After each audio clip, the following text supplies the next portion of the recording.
Like that, but it's not and he has one crew member in the aircraft. The MD-520N is the one that's only contributing to you the FA-1800 flight demonstration. The FA-1800 is the United demonstrated the Honda's exceptional turning radius and rate unmatched heat. Not to protrude beyond the rotor disc, and therefore, unlike some other naval helicopters which have folding tails, only the main rotor blades have been capable of folding. Other advantages have offered by this rotor system long since included enhanced speed and maneuverability and comparative insensitivity to the wind,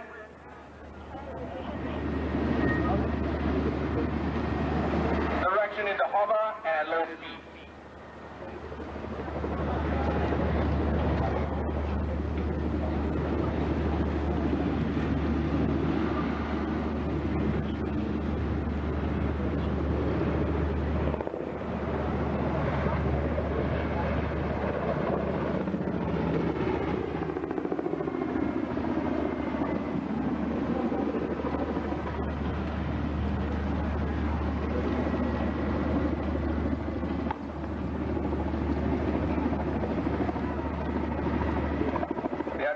Versions of this Kamov K-32, both intended to be able to operate independently of ground support equipment.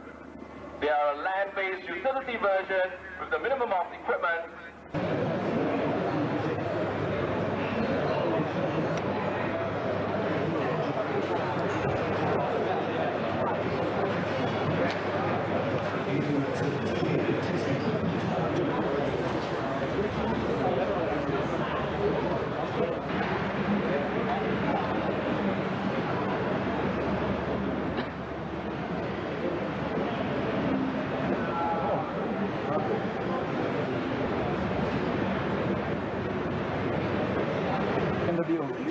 นี่เป็นรูปผ่าของเครื่องยนต์เทอร์บินของโรลส์รอยซ์นะครับ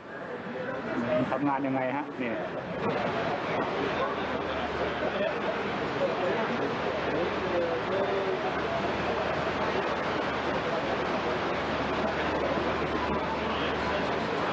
เป็นความลับนักหนานะครับนี่แหละครับเครื่องของรัสเซีย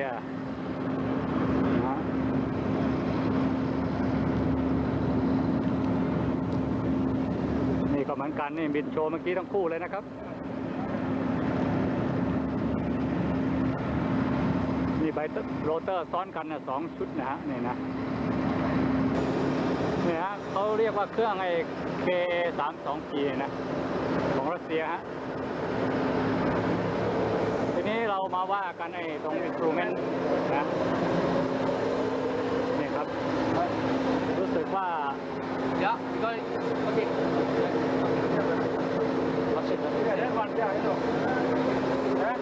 Oh, the same one, yeah. The one just screw this one. Yeah. Oh, yes, the same one, yeah. Come on. Thank you. I wanna take a picture there. Yeah. Can I? Okay. ตอนนี้เราจะขึ้นเครื่องรัสเซียแล้วนะ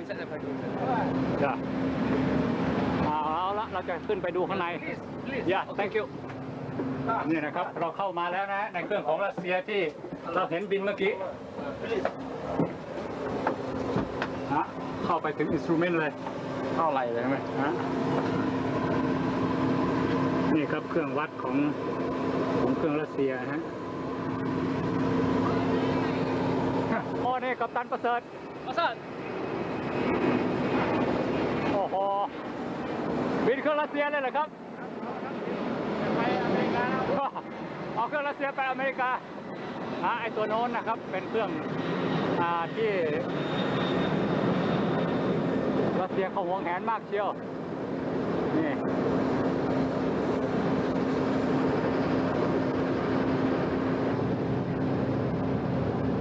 พที่เห็นนี่ก็คือไอจรวดนะครับต่างๆที่ติดกับเครื่องบินชุดโน้นนะฮะสำหรับอาวุธนะฮะแล้วก็นี่ขนาดของลูกปืนครับโดนเข้าไปไม่รู้จะเรียกอะไรนะฮะกระจุยเลยล่ะครับ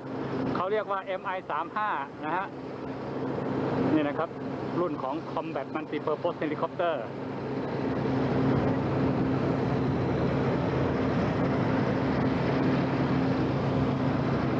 ซึ่งเราไม่ค่อยได้เห็นกันบ่อยนักนะครับเครื่องรุ่นนี้แล้วนี่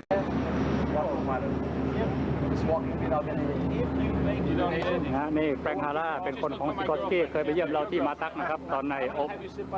ไอ้United Smoke Operation นะฮะYou heard me. Okay. You know. Oh yeah. Yeah. They just give me 4 helicopters. I saw one just. I said, how about if I?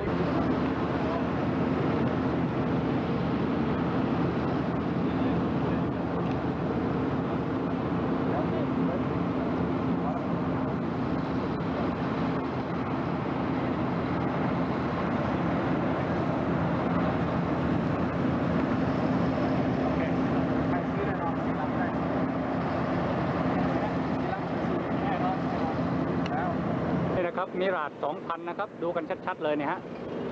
นี่ครับอันนี้นะฮะมิราด 2,000 ที่บินในปีก3เหลี่ยมเมื่อกี้นะฮะบินได้ดีมากเป็นเครื่องทำจากฝรั่งเศสนะครับเครื่องมิราด 2,000 เนี่ยฮะ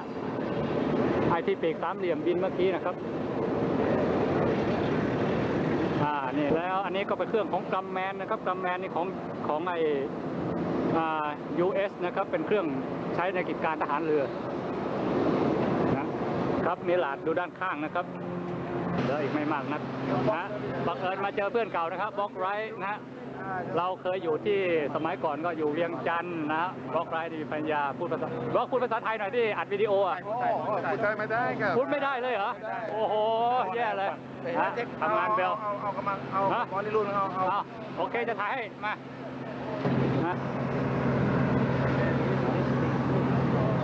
นี่ฮะอันนี้เบลไอ้412ก็หมายความว่ามี4เบรดนะครับแล้ว212มี2เบรดซึ่งป๊อปปูล่าเรารู้จักกันดี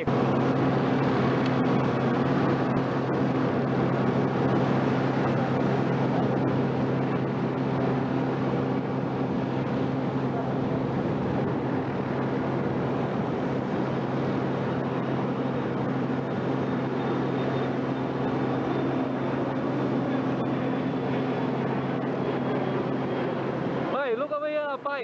Oh, have a look at your face.